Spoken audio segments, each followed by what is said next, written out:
Joy Reid's claim that her old blog was hacked didn't make much sense to start with.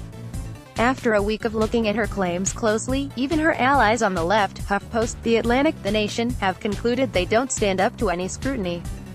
Today Reid opened her weekend show on MSNBC by admitting she had zero proof her blog was ever hacked, but her statement quickly went downhill from there.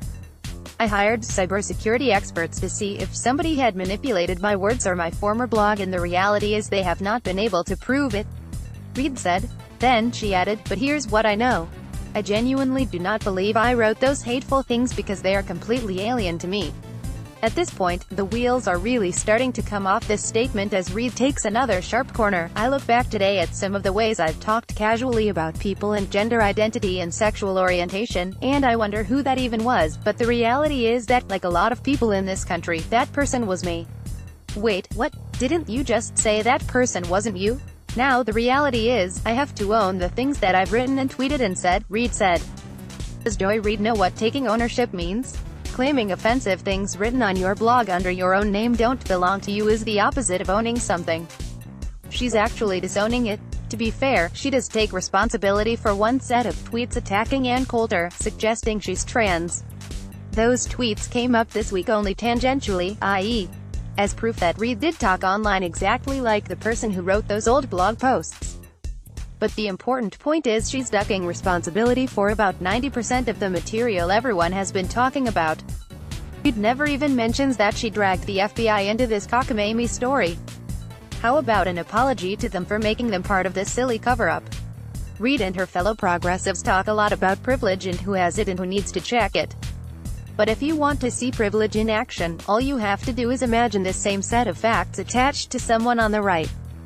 If a right-wing commentator at Fox claimed a hack was responsible for dozens of politically incorrect comments on their old blog, produced no proof, and yet still claimed they weren't responsible, that person would be eaten alive. Joy Reid seems to think she can apologize for a few tweets that weren't even at issue, and simply skate away from everything else. Her far-left network is giving her the space to do that. That's some sweet progressive privilege, right there.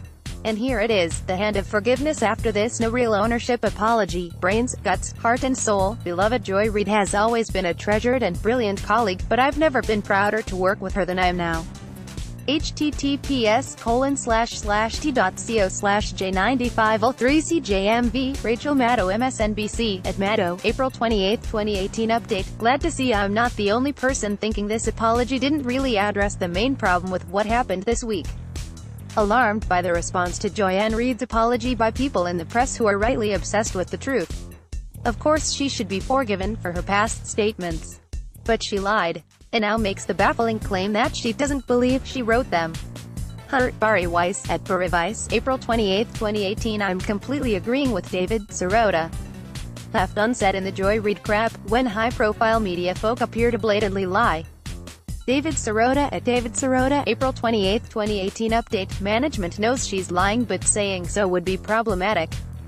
According to former colleagues at MSNBC at NBC News Management, certain at Joy Reid lied about being hacked but decided not to fire her, in part, given B. Williams' history ongoing role.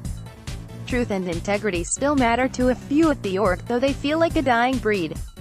David Shuster, at David Shuster, April 28, 2018 update. From a man who knows something about avoiding consequences for your actions.